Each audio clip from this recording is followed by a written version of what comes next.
Está no ar. Gente que fala. Gente que fala. Tem texto e direção geral do jornalista Fausto Camunha. Gente que fala. Reúne de segunda a sexta-feira formadores de opinião para discutir as principais notícias do dia. Gente que fala. Tem o selo de qualidade APCOM. Olá, boa tarde. O programa Gente que Fala está começando ao vivo pela AltV, a TV da internet e também pelas redes sociais, Instagram, Facebook, nosso canal no YouTube, à disposição, tudo para você acompanhar essa nossa jornada de hoje. Até 13h. A gente quer você aí curtindo, comentando, compartilhando a nossa transmissão. Participe também pelo WhatsApp, o número é o 973350038. Mais uma vez, 973350038.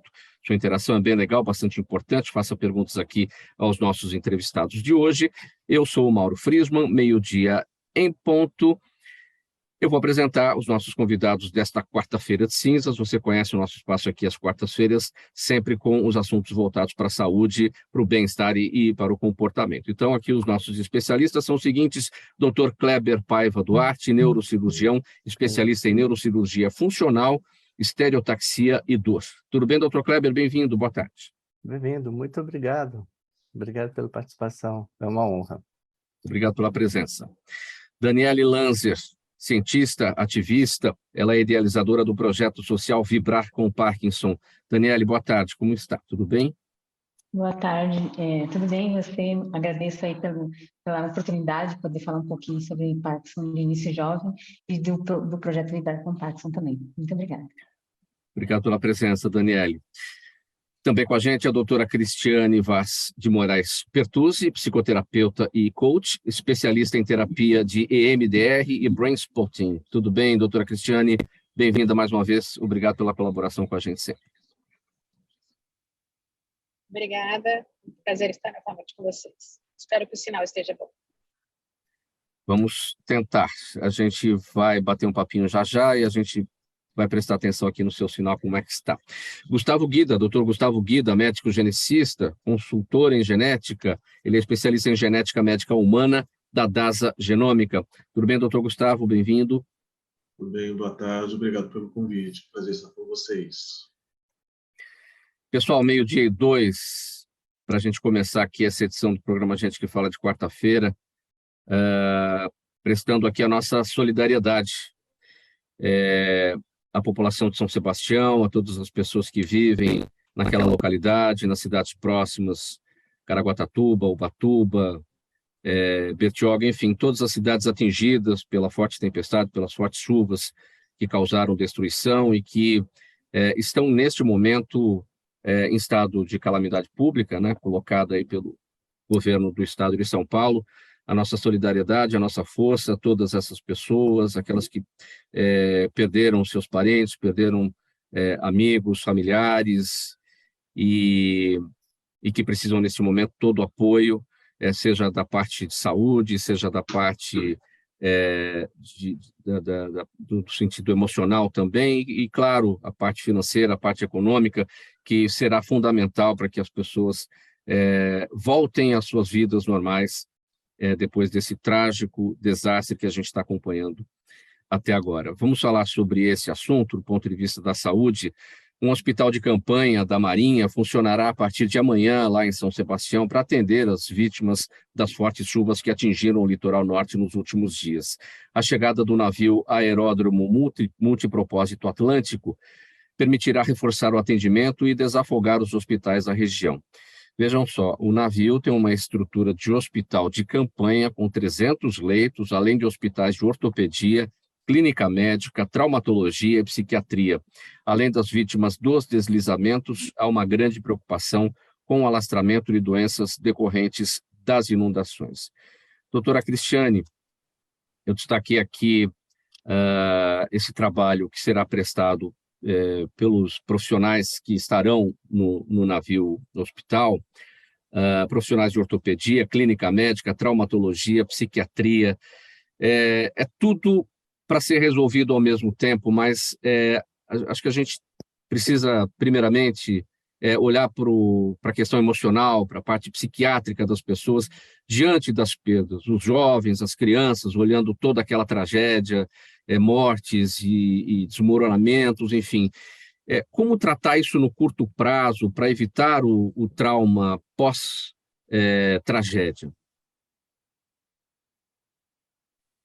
Doutora Cristiane. Problemas com a conexão da doutora Cristiane. Então, a gente começa aqui esse tema com o doutor Kleber. Doutor Kleber, a sua observação, seu olhar sobre esse nosso tema, o senhor consegue abordar do ponto de vista psiquiátrico ou o senhor prefere olhar para uma outra área da medicina para a gente tratar essa questão?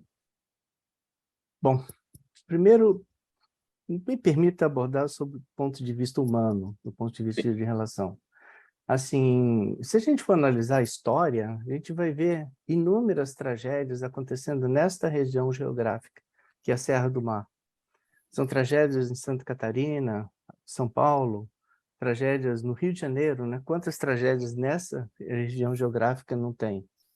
Eu acho que, minha opinião, falta talvez assim, um maior empenho das autoridades em ter uma estrutura mais definitiva para poder se evitar essas tragédias, em vez de se correr atrás de socorrer. Eu vejo a participação, por exemplo, da Marinha, me lembro de uma história que aconteceu na época em que George Bush era presidente dos Estados Unidos, em que houve uma tragédia, eu não lembro que região, mas eu acho que foi na África, e ele enviou um porta-aviões. Lembra dessa história? Aí eu falei, por que ele enviou o porta-aviões? Porque o porta-aviões tinha um hospital para 100 leitos, tinha toda uma estrutura com não sei quantas salas de cirurgia, tinha 3 aparelhos de ressonância magnética, 3 ou 4 aparelhos de tomografia. Ou seja, esses hospitais, eles são aparelhados para socorrer pessoas. Então, por isso que muitas vezes a Marinha é requisitada nesse tipo de operação. Agora, existem diversas coisas que eu vejo que é grande incerteza, né? Assim, como lidar com a possibilidade de, em algum momento, ter uma outra tragédia como essa? Porque essa tragédia foi natural. Ela pode acontecer novamente. Então, acho que essa eterna incerteza, né? Esse eterno pêndulo sobre a cabeça, eu acho que dificulta muito o lidar com essa tragédia, com esse evento. Doutor Guida, seu olhar sobre esse tema, qual é a sua observação em relação aos aspectos a serem tratados imediatamente, do ponto de vista da saúde das pessoas, da parte emocional? De imediato, a gente tem uma interrupção muito grande de cuidado continuado. Então, quem perdeu uma casa e dentro daquela geladeira tinha a insulina que essa pessoa usava, os remédios controlados para a crise convulsiva de uma criança ou para um paciente psiquiátrico que faz um tratamento continuado, e de uma hora para outra essa pessoa não tem receituário, não tem o remédio, não sabe onde obter, e a farmácia que ela ia sempre, o posto que ela ia, estão debaixo da água, ela não consegue mais nada disso. Então, restabelecer rapidamente o cuidado das doenças crônicas que essas pessoas já têm, já é uma situação que você consegue reduzir o dano causado pela tragédia, o dano secundário. E, a longo prazo, a questão de documentação. É a mesma situação de quem vem de uma área de guerra, de um refugiado, que muitas vezes perde documentações importantes do nosso dia a dia. A criança que não tem mais uma caderneta, um registro de vacinação, você não sabe mais como está a vacinação dessa criança, a pessoa que não tem um registro profissional, perdeu a carteira de trabalho, perdeu um diploma. Então, tem uma continuidade de vida aí importante, em termos de saúde e questões básicas mesmo, que precisa ser muito bem tratada, precisa ser muito bem cuidada, até para a gente poder pensar nessas pessoas voltarem por uma situação mais confortável, reduzir os danos que a gente já tem de imediato. Doutora Cristiane, vamos ver como é que está a sua conexão. Tudo bem aí? Tudo bem, vocês me escutam? Agora escutamos. Para onde olhar primeiro, agora nessa tragédia toda, doutora Cristiane? Concordo com a rede de apoio, né? A rede de apoio ajuda a minimizar os danos psicológicos, né? Mas não antes, quando a minha conexão caiu, sobre a questão do estresse psicológico, né? Que acontece. Então, a gente fala de transtorno de estresse psicológico, né? Então, a gente tem que tratar inicialmente essa rede de apoio, né? Fortalecer para que isso possa ajudar a minimizar, e depois uma rede de apoio lógico, né? Trazer essas crianças a ter um apoio contínuo, né? A gente estava vendo aqui, a gente tem a associação de MDR para ver como é que a gente pode ajudar esse pessoal aí, e a nossa presidente aí estava infelizmente viajando agora nesses dias, mas a gente vai estar vendo como dar porque essas situações de desastre, o MDR foi feito justamente para essas situações, né? Para a gente ajudar, porque o cérebro, quando ele sofre esse dano, a repercussão cerebral para essas pessoas é, infelizmente, bastante grande, como um desastre de guerra mesmo, né? Como o doutor estava falando aí. Então, realmente, agora a gente tem que fazer uma campanha grande aí com todos os profissionais para ver como ajudar todas essas pessoas aí. Daniele, se eu olhar sobre esse tema, por onde começar o trabalho, primeiramente? É uma situação bem complicada, porque são várias frentes que são necessárias para atuar a favor dessas pessoas que perderam, né, tudo praticamente. Concordo com a colocação do doutor Gustavo, e as pessoas que mais sofrem nessa situação são as crianças, os idosos, mulheres gestantes, e que precisam de uma atenção mais dedicada ainda. Mas o que acontece geralmente nessas tragédias, como o doutor Kleber falou, que eles avisam, tipo, uma semana antes, pessoas que moram em situação de risco, se elas tivessem condição de sair dali, elas não estariam mais ali. Então, teria que ter algo da parte do município, do federal ou estadual, que dê suporte para essas pessoas, para elas possam ter condições de moradia, porque isso é básico para o ser humano. E como a doutora Cris falou, a questão emocional, isso é um trauma gigantesco na vida de todas as pessoas, principalmente para uma criança, para a formação dela. E isso pode afetar tudo, né, na sequência. Então, assim, no meu ponto de vista, acho que tinha que ter, concordo com o Dr. Kleber, teria que ter algo prévio, mas como não teve, principalmente agora dedicar para as pessoas que necessitam de medicamento, de atendimento, de um suporte da área da saúde para poder manter um mínimo de qualidade de vida. E também acredito que as pessoas, né, que sejam dedicadas a ajudar, que não ajudem só nesse momento, né? Que essas pessoas precisam de acompanhamento constante por um bom tempo. Então, profissionais da saúde que tenham disponibilidade de se dedicar como voluntários, isso é muito importante, já que o nosso governo é falho em vários pontos. 12:12, programa Gente que Fala continua por aqui. Quarta-feira, sempre os assuntos da saúde, do bem-estar e do comportamento. Terminada essa análise aqui dos nossos especialistas sobre a tragédia ocorrida no litoral norte aqui de São Paulo, a gente vai passar com outro assunto aqui, da Daniele também. Daniele Lander, doutora em ciências e pesquisadora aposentada, ela recebeu o diagnóstico de Parkinson aos 36 anos de idade. Com o choque da notícia, chegou a pensar que não suportaria e entrou em depressão profunda. Mas ao conhecer outras pessoas jovens nas mesmas condições, nas mesmas dificuldades e enfrentamentos, idealizou o projeto Vibrar com Parkinson, que desde 2014 divulga informações com o objetivo de auxiliar na melhoria da qualidade de vida das pessoas com a doença. O projeto também visa conscientizar a população sobre a doença para combater o preconceito e a discriminação.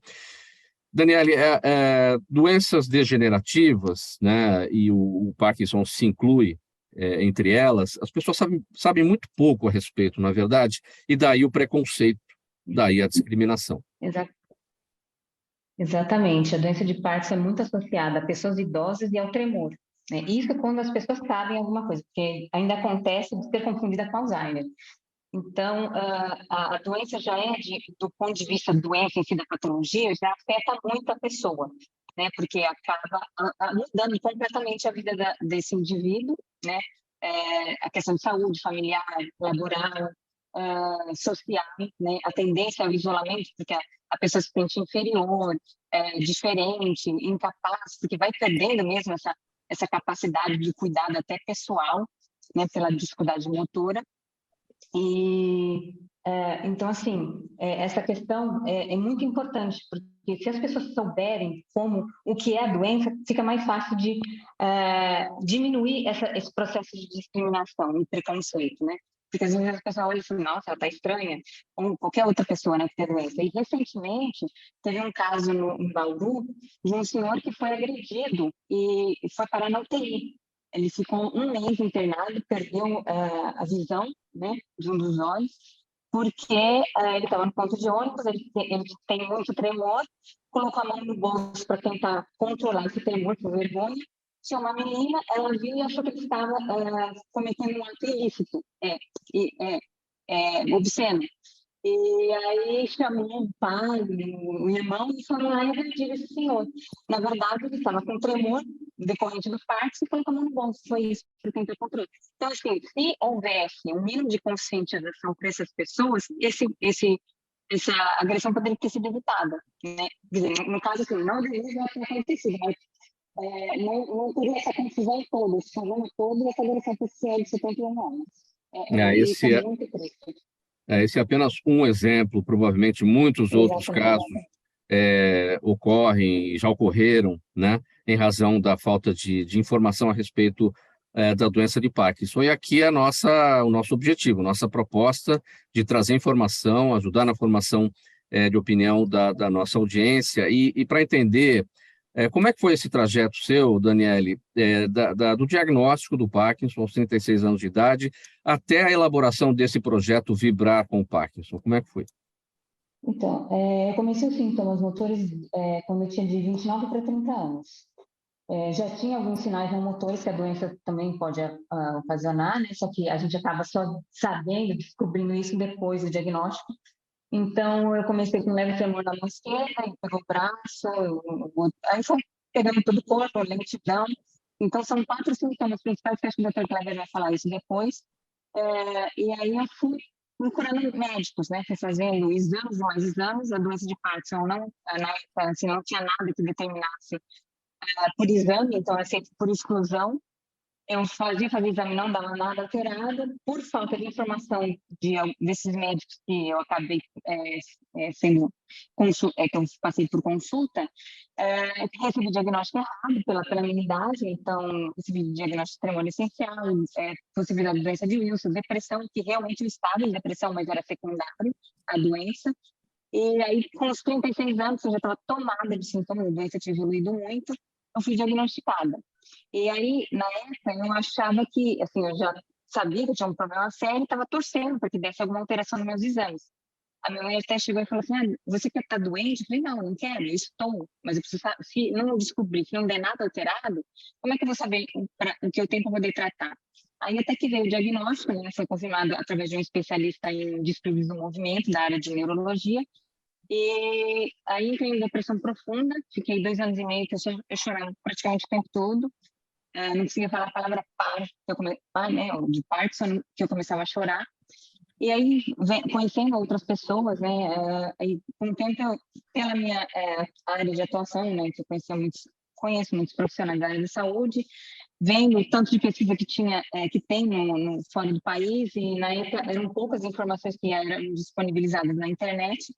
Aí eu comecei a escrever esse projeto para poder ajudar as pessoas. Assim, poxa, eu tenho, né, acesso à informação muito mais fácil do que as outras pessoas. Eu falei, então vou transformar isso em algo para ajudar. E ajudou não só a mim, como também muitas outras pessoas, e vem ajudando aí ao longo desses 8 anos e meio. E para mim é muito bom saber que mesmo com a doença eu posso, de alguma forma, transformar isso, que é muito difícil, é uma doença realmente muito complicada, ela oscila muito, mas trazer algo de positivo aí para as pessoas que também sofrem com essa doença. O projeto reúne pacientes, reúne familiares, reúne cuidadores de pessoas com Parkinson? Sim, então, a atuação é a nível nacional, através das redes sociais.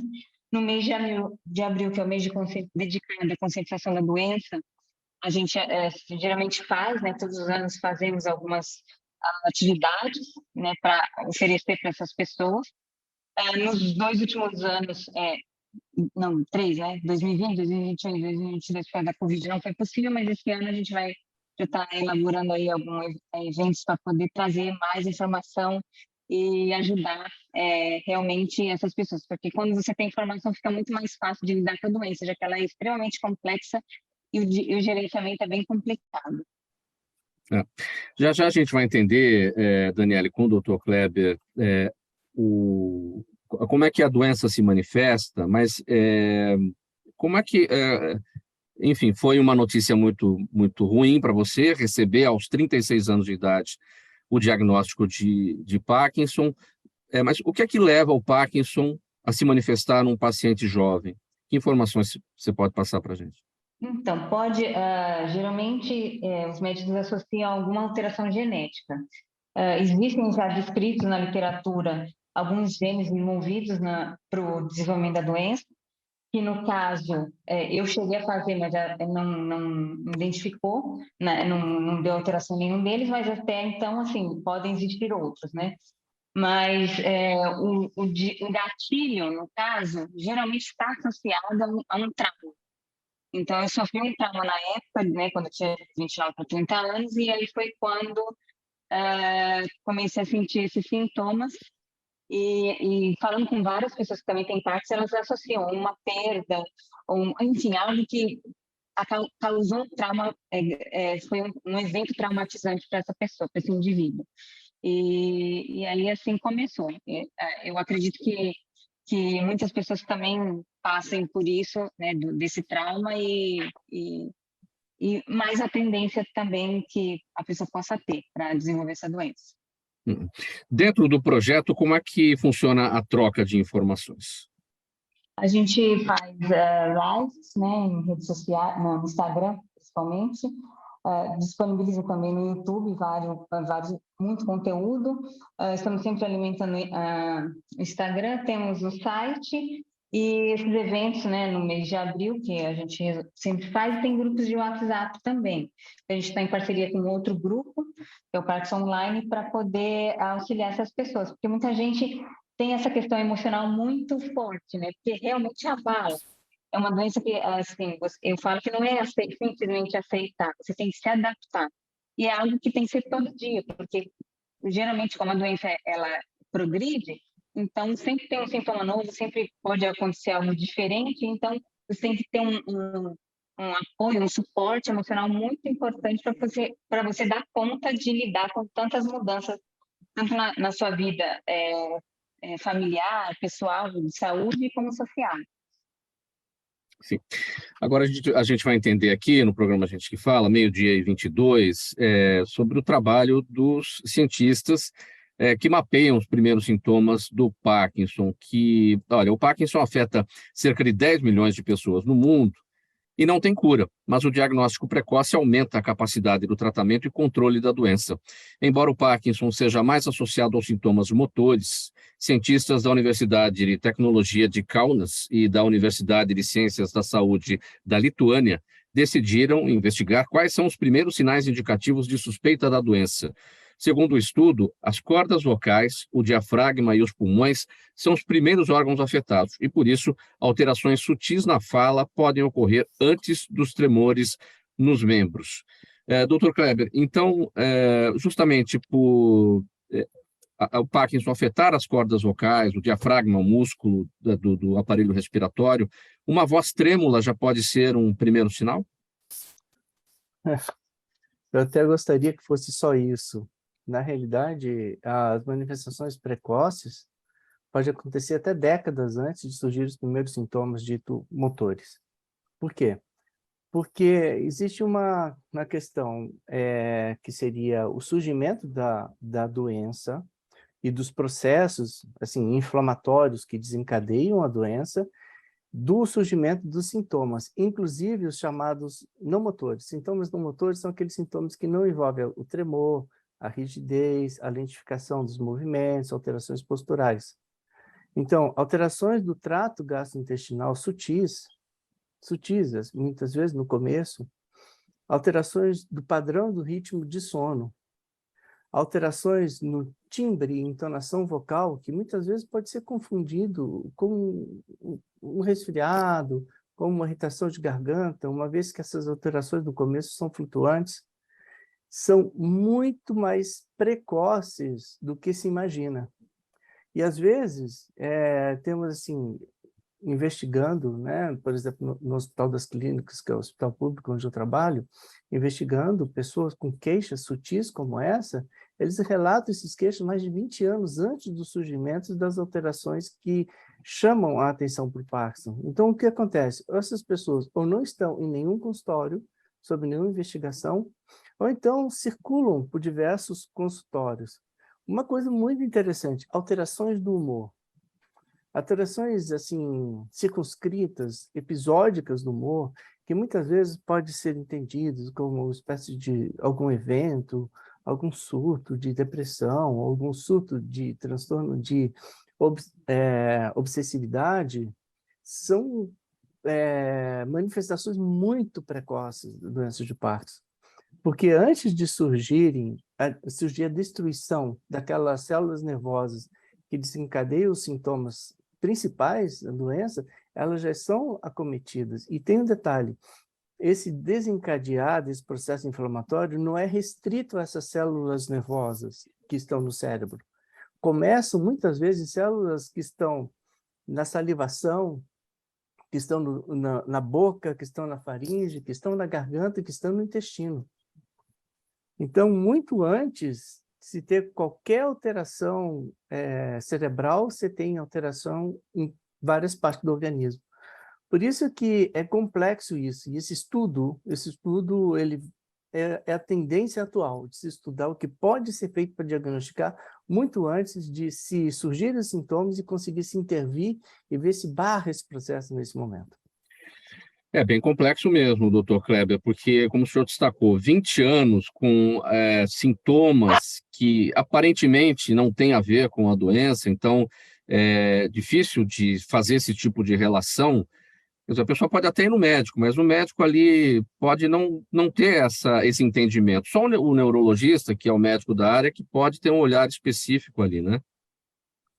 O ideal seria se suspeitar. Só que o que acontece? Frente ao número de pessoas que têm queixas digestivas, o número de pessoas que têm queixas digestivas por causa do doença de Parkinson é muito pequenininho. Não sei se me fiz entender. Então, qual a questão? A questão é que a evolução disso é uma dúvida. Você vai investigar todo mundo que tem queixas digestivas? Sim. Entende? Então, é bem complexo. Bem mais do que você imagina. A instalação ou o desenvolvimento dos sintomas mais clássicos, mais característicos, ele tem a ver com, por exemplo, o que acontece no Alzheimer, em que você não sabe exatamente quando a doença começou, quando ela se instalou, mas você percebe exatamente quando ela começou a se manifestar. Esses sintomas são parecidos, as doenças elas têm um parentesco, digamos assim? Elas têm mecanismos em paralelo, como diria. São mecanismos parecidos, mas não são iguais.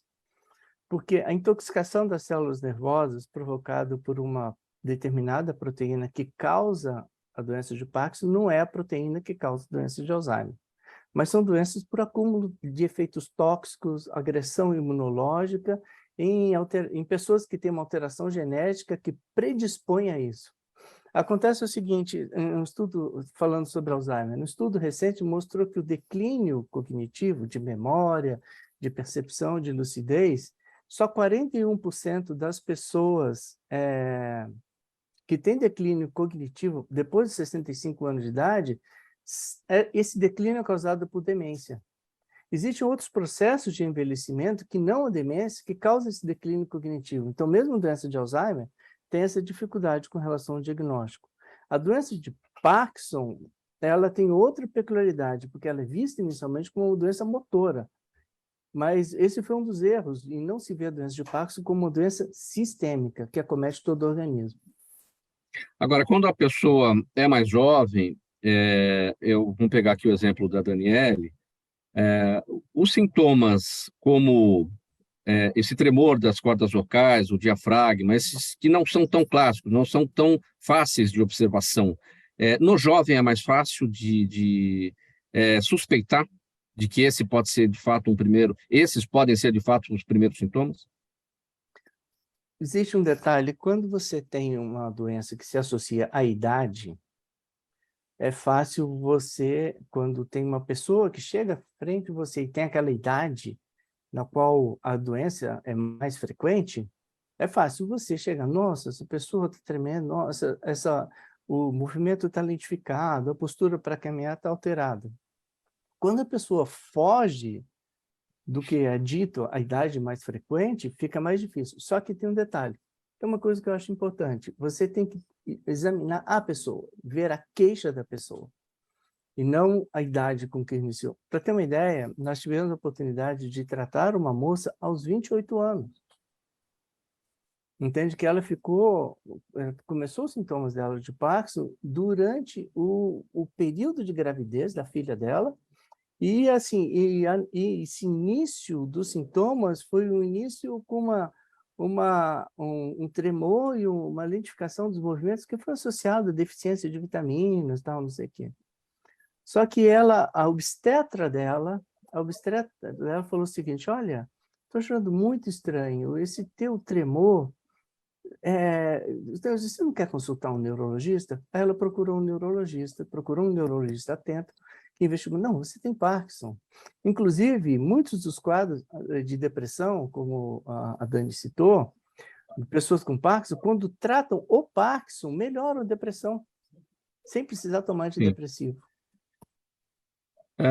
O Parkinson é considerado uma doença rara? E por que eu faço essa pergunta? Nós estamos no mês de fevereiro, é considerado o mês de conscientização das doenças raras, o dia 28 de fevereiro, ou 29, né, o último dia, é o dia específico para lembrança disso.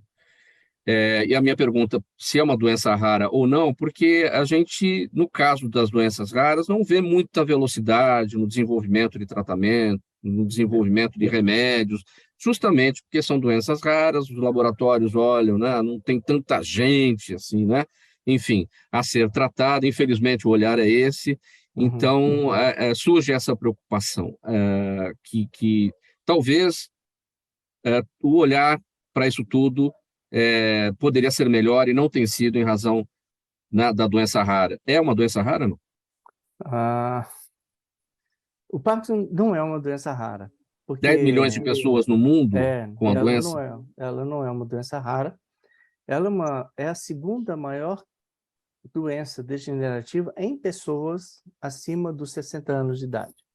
Então, ela não é rara. Só que tem um detalhe. O Parkinson em jovem é uma doença rara. Essa é a grande questão, a grande manifestação da dificuldade de se lidar com isso quando surge em pessoas jovens. É isso que acaba trazendo um maior desafio, né, nesse tratamento, nesse diagnóstico. É porque em jovens ela é rara. Sim. Doutor Godinho, o seu olhar sobre essa nossa questão? O Dr. Kleber está certo em relação a essa questão. Quando a gente fala de doença rara, você tem um critério de quantidade, de incidência bem claro para dizer quem é raro ou não. Então, se pegarmos Parkinson como um todo, está longe de ser uma doença rara. A incidência na população geral é considerável, na população acima de 60 anos é mais ainda. Então, ela não pode ser considerada uma doença rara. Agora, aquelas formas que provocam Parkinson precoce, muitas vezes elas são associadas a doenças raras por si só. E Parkinson acaba sendo uma apresentação secundária, uma apresentação alternativa de uma outra alteração genética naquela família. E a doença neurogenética, a doença neuropsiquiátrica, ela sofre muito essa dificuldade de reconhecimento, essa dificuldade de compreensão, como a Daniele relatou desse senhor agora. desde sempre, o paciente que tem uma apresentação neurogenética, que faz uma crise, uma neuropsiquiátrica, que faz uma crise, uma alteração de humor repentina, ele é considerado louco, é considerado possuído, ele é vítima de agressão ou de um afastamento social. Então, Sim. é importante demais a gente ter essa divulgação, essa conscientização dessas doenças. Daniele, para a gente fechar esse nosso tópico, para a informação aqui da nossa audiência, como participar, como buscar informações dentro do projeto Vibrar com Parkinson? Pode entrar no nosso site e as redes sociais. O site é www.vibrarcomparkinson.com.br. Instagram é @vibrarcomparkinson, Facebook também é Vibrar com Parkinson, e nosso canal no YouTube Vibrar Parkinson. Então, se colocar Vibrar Parkinson é fácil de achar o nosso conteúdo, e enfim, aí é só entrar em contato, mandar mensagem, quem tiver a necessidade de conversar ou tirar alguma dúvida, a gente está sempre à disposição. Muito bem, 25 minutos para 1h agora, o programa Gente que Fala vai para um intervalo, um golinho de água para cada um, já mais assuntos aqui sobre saúde, bem-estar e comportamento para a gente analisar com os nossos especialistas. Até já. Toda ação estratégica de sucesso tem um componente fundamental, um instituto de pesquisas ético, rápido e preciso. Afinal, é ele que vai fornecer informação confiável, sem achismos e palpites. E isso, numa época de mudanças rápidas e repentinas, é fator crítico de sucesso. A Orbis é um instituto de pesquisas que une precisão e confiabilidade estatística com a mais alta tecnologia de pesquisas do mercado. Tem inteligência artificial, robótica, big data, entre outros recursos, para que você tenha uma informação correta, confiável, com o menor custo e no menor tempo possível. Na sua próxima ação, seja ela corporativa ou política, comece pela Orbis, porque com a informação correta você vai mais longe, mais rápido e com mais segurança. Estamos de volta, faltando 24 minutos para 1h. Agora, o programa Gente que Fala continua aqui pela AltV, ao vivo, AltV, a TV da internet, nosso Instagram, Facebook e canal do YouTube também, tudo à sua disposição para você acompanhar essa nossa jornada de hoje. Quarta-feira por aqui, os assuntos da saúde, do bem-estar e do comportamento. Próximo tema, você já ouviu falar em polidactilia? É a condição genética que Marvila, participante do BBB 23, possui. A alteração faz com que a pessoa nasça com um dedo a mais, seja nas mãos ou nos pés, e o motivo, na maioria das vezes, é hereditário. Segundo especialistas, essa é uma das alterações genéticas pediátricas mais comuns. O diagnóstico pode ser feito no ultrassom e os dedos extras podem ser pequenos e não funcionais, sem a parte óssea, ou então totalmente formados, com os ossos e com as articulações também. Doutor Gustavo Guida, é isso mesmo? É uma das alterações genéticas pediátricas mais comuns?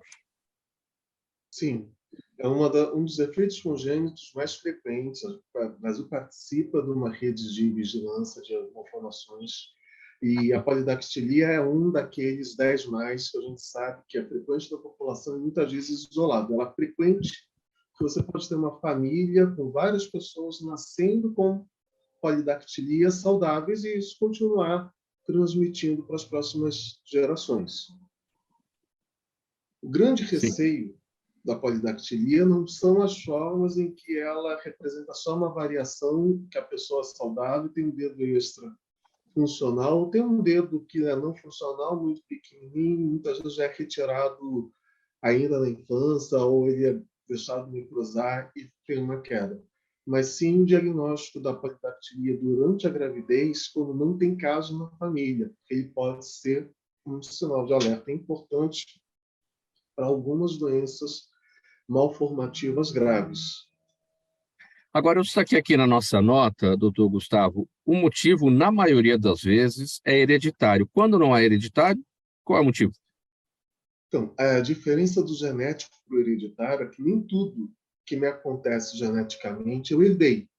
A maior parte das vezes em que você encontra uma polidactilia que não é herdada da família é uma mutação nova e geralmente uma mutação associada à doença. Uma das síndromes comuns, síndrome de Patal, que para o neonatologista, para o médico especialista em medicina fetal, ela é bastante frequente. É uma das formas que você pode encontrar. Existem outras doenças, tem um conjunto grande de doenças que provoca alteração na quantidade de dedos, no desenvolvimento ocular, no desenvolvimento intelectual, que é a barbicida, que também é uma causa frequente. Na verdade, a polidactilia, por ser uma variante comum na população, ela também é comum em múltiplas doenças diferentes. E quando ela acontece de forma não hereditária, pode ser um sinal de alerta por uma doença. Sim. O Porém, destaque aqui também é que, enfim, pode acontecer nas mãos ou nos pés. Pode acontecer ou e, nas duas mãos e nos dois pés. Quais são as condições mais comuns? a forma mais comum de polidactilia, ela é um pouco traiçoeira, porque nem todo mundo que carrega o gene apresenta. Então, eu posso ter a mutação e não ter o dedo extra. Ela acaba fazendo aquele pulo de família que as pessoas costumam falar, e você encontra um avô que tinha um dedo a mais na mão esquerda, aí um neto tem um dedo a mais no pé direito, uma neta tem um pedacinho de dedo a mais numa das mãos. Então, a forma mais comum, benigna, são dedos isolados ou na mão ou no pé, no máximo um, às vezes dois na mesma pessoa. Existem formas em que é comum você ter em ambas as mãos ou ambos os pés, ou até nos 4 membros, dedo completo, funcional, bem formado. E quando é dessa maneira, geralmente você vê a família com várias pessoas acometidas, passando mesmo de pai para filhos. Toda vez que tem Copa, aparece a família do Hexa, já contando nos dedos da mão, os 6, mas você vê que eles têm todos. E é um pouco mais complicado quando você não tem história nenhuma familiar e aparecem múltiplos membros ou múltiplos dedos. Se você tem mais de 6, 7, 8 dedos, se é nos 4 membros, se além do dedo extra surge outro defeito na mão ou em outro órgão, aí é um sinal de alerta na gravidez de que possa ser uma dessas formas genéticas novas e associada à doença. Mais uma vez, não é, doutor Gustavo Guida, estamos diante da necessidade da informação, de levar o esclarecimento para as pessoas, para que haja um entendimento sobre tudo isso e evitar a discriminação e o preconceito. Essas pessoas sofrem bastante com isso, não? Dependendo do contexto em que se vive, qualquer diferença pode ser usada para provocar um afastamento, para utilizar aquilo como uma marca negativa, pejorativa para a pessoa. Hoje, felizmente, as escolas têm um trabalho muito maior de inclusão, é muito mais fácil você entender que uma pessoa que é canhota ou que tem um dedo extra não tem um significado negativo ou pejorativo, mas ainda existe em alguns contextos, muita diferenciação, muitas pessoas que têm vergonha acabam optando por esconder ou até por operar um dedo que não precisaria ser operado.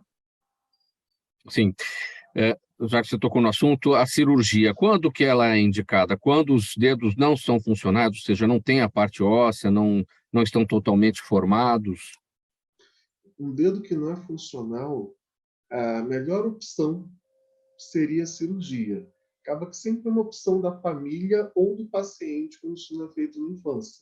Mas quando a gente fala de dedos muito pequenos, sem osso, com uma ligação frágil com a mão, muitas vezes você consegue fazer com um procedimento simples, um bandeamento mesmo. Não é nenhum procedimento cirúrgico, você não vai botar essa criança no centro cirúrgico. Muitas vezes você só obstruir a passagem do sangue já é suficiente para provocar aquela queda. Então, pode ser feito para essas formas de dedos muito simples, ainda no período neonatal, as primeiras semanas, os primeiros meses de vida, e você resolve isso num momento muito cedo. Dedos maiores, ou quando tem outras malformações na mão, aí você vai precisar do suporte de um especialista, ortopedista com foco em cirurgia de mão, porque muitas vezes você lida com o fato de que esse dedo divide inervação, divide vasculatura, ou seja, divide os nervos e o vaso dele com um outro dedo funcional. Então, a abordagem pode ser um pouco mais cuidadosa. Dedos perfeitos que não atrapalham, normalmente você não interfere deixa, e o que você vê muito, a pessoa chegando em idade adulta e escolhendo por operar ou não. Hoje é comum você encontrar pessoas que optam por não operar. Já me acostumei com ele, não me atrapalha, quando ele não interfere no uso do calçado, não interfere na atividade profissional. Hoje as pessoas lidam nos grandes centros melhor com essa presença. Mas pode ser feita a qualquer momento da vida. Sim, mas quando há indicação da cirurgia, o ideal é na fase neonatal, né? Mais precoce, até para você ter mais facilidade no pós-operatório, para você conseguir realizar no momento em que a criança vai mexer menos, vai ter menos chance de ter alguma infecção, lesão ali. Aqueles dedos que precisam ter uma indicação formal, é mais comum fazer precocemente. 12:55 agora, programa Gente que Fala no ar pela OTV, a TV da internet, também pelas redes sociais. O próximo tema aqui, com a doutora Cristiane, é cada vez mais comum as pessoas se sentirem esgotadas e sem forças para superar as dificuldades e resolver as pendências.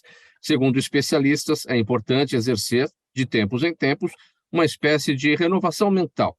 Isso para não sobrecarregar o emocional com sentimentos que podem criar um ciclo de mal-estar ao longo dos anos. Podemos chamar de detox emocional necessário para entender quais frustrações e traumas estão ligados a esses sentimentos, doutora Cristiane? Podemos chamar de detox emocional, uma reprogramação da mente, né? Vocês me escutam bem? Sim, estamos ouvindo bem.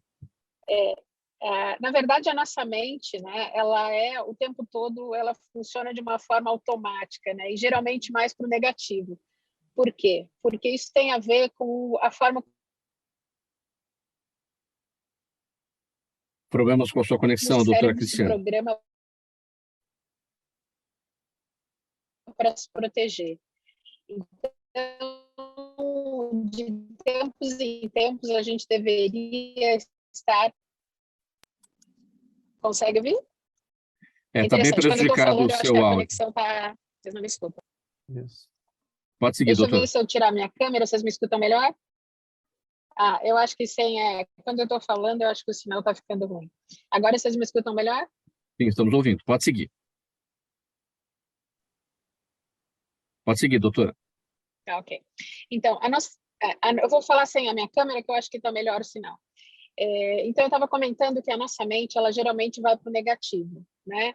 E no negativo, ela é uma forma de proteção. Então, de tempos em tempos, nós deveríamos fazer como se fosse uma faxina da mente, né? No sentido de revisitar as nossas crenças e os nossos pensamentos. Então, essa faxina, em que sentido, né?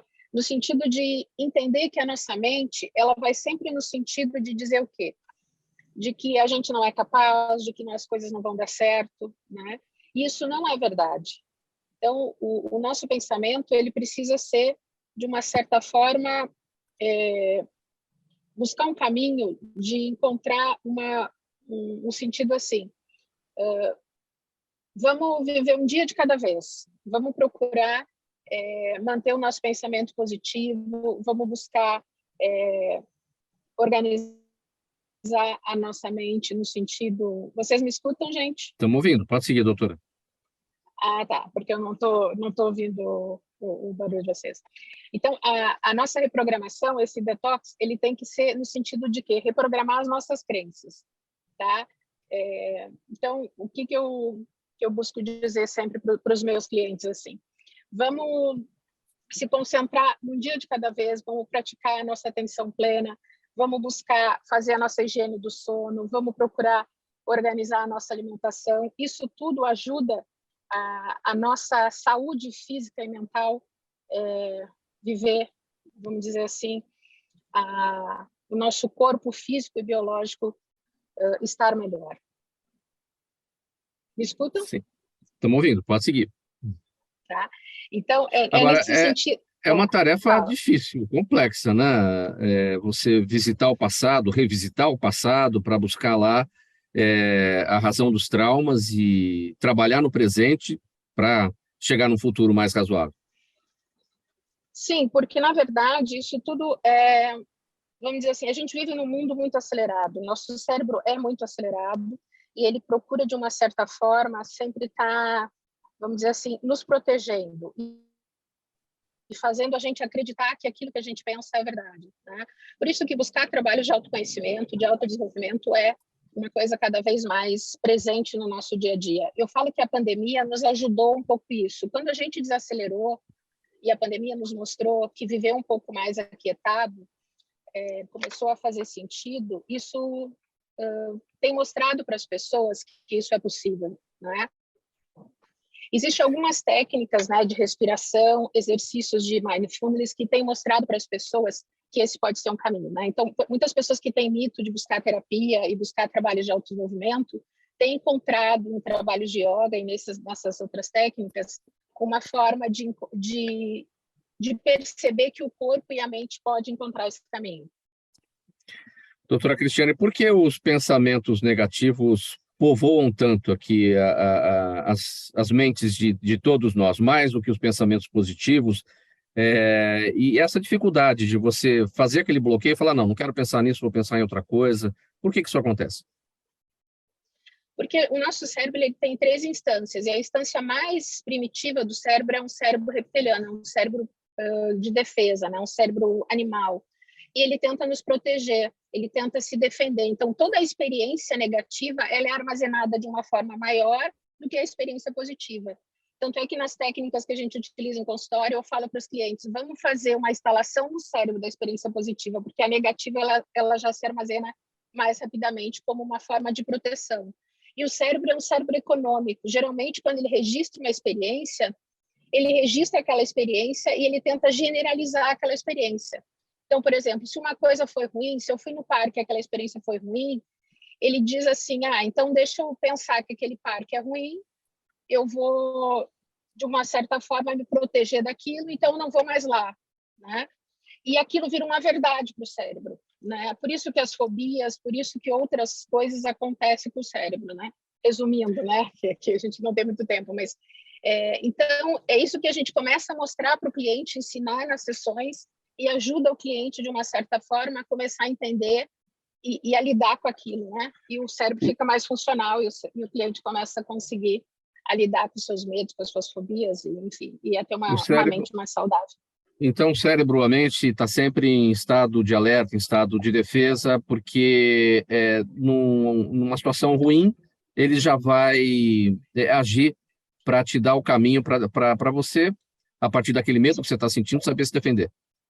Isso, se proteger. Então, ele sempre vai trabalhar mais no negativo, porque nós temos a instância mais profunda do cérebro, é o cérebro reptiliano, é o cérebro de defesa. Isso para todos. Por isso que a gente estava falando da tragédia lá, né? A primeira coisa é acolher, mas depois precisamos tratar esses cérebros. E, inclusive, quando a gente estava falando de doenças, estava falando de rejeição em algumas situações, todos nós precisamos desse acolhimento, mas também do cérebro sendo tratado. Porque, senão, as experiências acumuladas negativas, mesmo que sejam pequenas, elas vão sendo acumuladas e depositadas no cérebro. E daí cada cérebro vai ter um jeito de lidar com aquilo. E para alguns a experiência pode ser pequena aparentemente, mas não necessariamente o resultado vai ser pequeno para aquele cérebro. Muito bem, perguntas da nossa audiência, faltando 7 minutos para 1h agora, vamos a elas. Dr. Kleber, a Clarice Martins está no YouTube e pergunta se existe algum fator externo que facilite ou dificulte o surgimento do Parkinson. Com certeza existe, só não foi identificado ainda. O que a gente sabe? Que, assim, a vida moderna acabou aumentando a incidência e o número de pessoas com essas doenças. Então, alguns dos efeitos da vida moderna, acho que deveriam ser atenuados. Por exemplo, sedentarias não substituir por uma atividade física regular, alimentos ultraprocessados ser substituídos por alimentos de melhor qualidade, mais in natura, um equilíbrio emocional ser buscado através de interações mais saudáveis. Eu acho que talvez, como a própria doença de Parkinson, que é uma doença de diversos fatores que se juntam para promover a doença, os fatores preditivos acho que também são diversos e muito individualizados. Daniele, o Rodrigo Monteiro no Facebook quer saber de você qual é o primeiro conselho a ser dado e que você dá, né, para quem recebe o diagnóstico de Parkinson. É o mesmo conselho para todos ou isso varia, pode variar conforme a pessoa? É a pergunta do Rodrigo Monteiro. Acho que varia de pessoa para pessoa, né? Porque tem que ver todo o contexto, né, pessoal. Enfim, geralmente os homens ficam muito mais abalados do que as mulheres, porque a questão da sociedade em si, que o homem tem que ser provedor. Então, isso acaba abalando também toda a questão familiar, né? De que acaba mudando a vida toda da pessoa. É algo progressivo, mas acaba mudando. Então, eu acredito que sim, você tem que mudar completamente a sua mente em relação ao que você espera para o seu futuro. Porque a gente planeja, a gente geralmente, né, como a doutora Cris falou, a gente tem uma vida corrida de sem pensar, pensa no futuro, o cérebro não para. E quando a gente começa a ter os sintomas motores, a gente começa a ter dificuldade, né, difícil de movimentar, lentidão, mas o cérebro não para, ele continua lá maquinando rapidamente. Então, assim, você tem que se desconstruir e se reconstruir novamente. Ter a consciência de que você vai ter uma vida completamente diferente e ter um suporte de um profissional para poder dar conta de tudo isso. Doutor Gustavo, o Jaime do Jardim Bonfilholi aqui com a gente também. Obrigado, Jaime, aqui pela participação sempre. Há uma efetiva comprovação, ele pergunta, comprovação científica, né, de que o câncer tem fator genético ou os genes são mutáveis? Com certeza. A gente tem já pelo menos 26 anos a identificação do primeiro gene com associação direta com alto risco para câncer de mama, ovário e pâncreas. Agora, nem todo câncer é de mutação genética. Agora, parte deles, principalmente apresentações menos comuns, algumas formas mais agressivas, idade mais jovem, tem associação. Dependendo do tipo de câncer, a gente pode falar entre 10% a mais de 50% deles terem uma associação com a genética. Doutora Cristiane, a Patrícia Ronchetti no YouTube. Obrigado aqui, Patrícia, pela pergunta. Ela quer saber se o avanço da tecnologia tem sido, de alguma forma, benéfico para a nossa saúde mental. Com certeza traz benefícios, mas também o excesso da tecnologia também traz uma aceleração para o cérebro que a gente precisa estar monitorando. Doutor Kleber, outra pergunta, Juliana Rocha no Instagram, pergunta, olha, na sua opinião, ela quer saber por que o número de diagnósticos de Parkinson tem crescido mais do que a maioria das outras doenças? Eu acho que está sendo melhor diagnosticado. Muitas doenças que eram consideradas como outros sintomas, como a própria Daniele comenta, né? Ela teve um diagnóstico de uma outra doença, que não Parkinson, mas ela tinha Parkinson. Então, eu acho que as pessoas estão mais atentas com relação a isso. Eu posso só, uma pequena palhinha, com relação a câncer, que a gente tem percebido que hoje em dia a tendência é individualizar o tratamento do câncer. Inclusive com marcadores genéticos específicos para o câncer que aquela pessoa tem, e não generalizar. Então, retomando esse gancho do câncer com o Parkinson, a individualização do tratamento, eu acho que é a essência do melhor tratamento. E por isso que quanto mais precoce se fizer o diagnóstico, melhor. Pessoal, faltando 3 minutos para 1h, o tempo do Gente que Fala aqui já no finalzinho, então vamos aproveitar as despedidas de cada um e a divulgação dos canais, tá bom? Doutor Kleber está com a palavra, sua despedida e onde as pessoas se encontram, doutor Kleber. Obrigado, boa tarde. Assim, o conhecimento e o uso adequado do conhecimento, eu acho que é a melhor forma de se estabelecer um melhor tratamento de doenças e de condições que ainda não têm cura. Seus canais, doutor Kleber? Bom, assim, tem um canal no Instagram, no Facebook? No Instagram, site. Dr. Kleber Paiva Duarte, Dr. Kleber Paiva Duarte, o site também, drkleberpaivaduarte.com.br. Daniele Lanzer, sua despedida e seus canais, e novamente o serviço aí do projeto social Vibrar com Parkinson, como é que as pessoas chegam lá? Eu gostaria de agradecer a oportunidade que vocês me deu aqui para divulgar o projeto. Nossos canais, como eu disse antes, é vibrarcomparkinson.com.br, Instagram e Facebook, @vibrarcomparkinson, e YouTube Vibrar com Parkinson. Obrigada. Doutora Cristiane, sua despedida e seus canais. Obrigada mais uma vez, desculpa pela conexão, é doutora Cris Pertuzzi no Instagram e eu estou à disposição. E não esqueçam de cuidar da mente, viu? Obrigada mais uma vez, prazer. Obrigado, doutora Cristiane. Doutor Gustavo Guida, suas despedidas e seus canais. Foi um prazer estar com vocês, uma conversa muito interessante com esse grupo.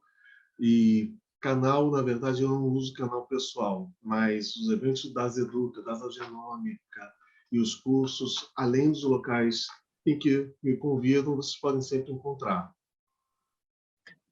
Ponto final nessa edição do programa Gente que Fala, de quarta-feira, com as questões da saúde, do bem-estar e do comportamento. Agradecimento aos especialistas que estiveram com a gente hoje nessa edição. Dr. Kleber Paiva Duarte, neurocirurgião, especialista em neurocirurgia funcional, estereotaxia e dor. Daniele Lanzer, cientista, ativista, idealizadora do projeto social Vibrar com Parkinson. Doutora Cristiane Vaz de Moraes Pertuzzi, psicoterapeuta e coach, especialista em terapia de EMDR e Brain Spotting. E o Dr. Gustavo Guida, consultor em genética e médico geneticista, especialista em genética médica humana da DASA Genômica. Portanto, obrigado a todos aqui em nome de toda a nossa equipe. O programa Gente que Fala é sempre realização da ABCom. Na técnica da UOL-TV, o Sérgio Oliveira. Sérgio, valeu pelos trabalhos de hoje. Apresentação minha, Mauro Friesman, pauta e redação do Pedro Schiavon, Zenilda Salvato, nossa diretora de produção, jornalista Fausto Camunha, nosso diretor-geral, na UOL-TV a direção-geral do Alberto Luchetti, e você aí do outro lado, sempre, espectador, internauta, a razão da nossa presença aqui todos os dias. 1h em ponto, a gente se vê amanhã, quinta-feira, ao vivo, aqui na UOL-TV, também nas redes sociais, a partir do meio-dia. Uma boa tarde a todos, tchau, até amanhã.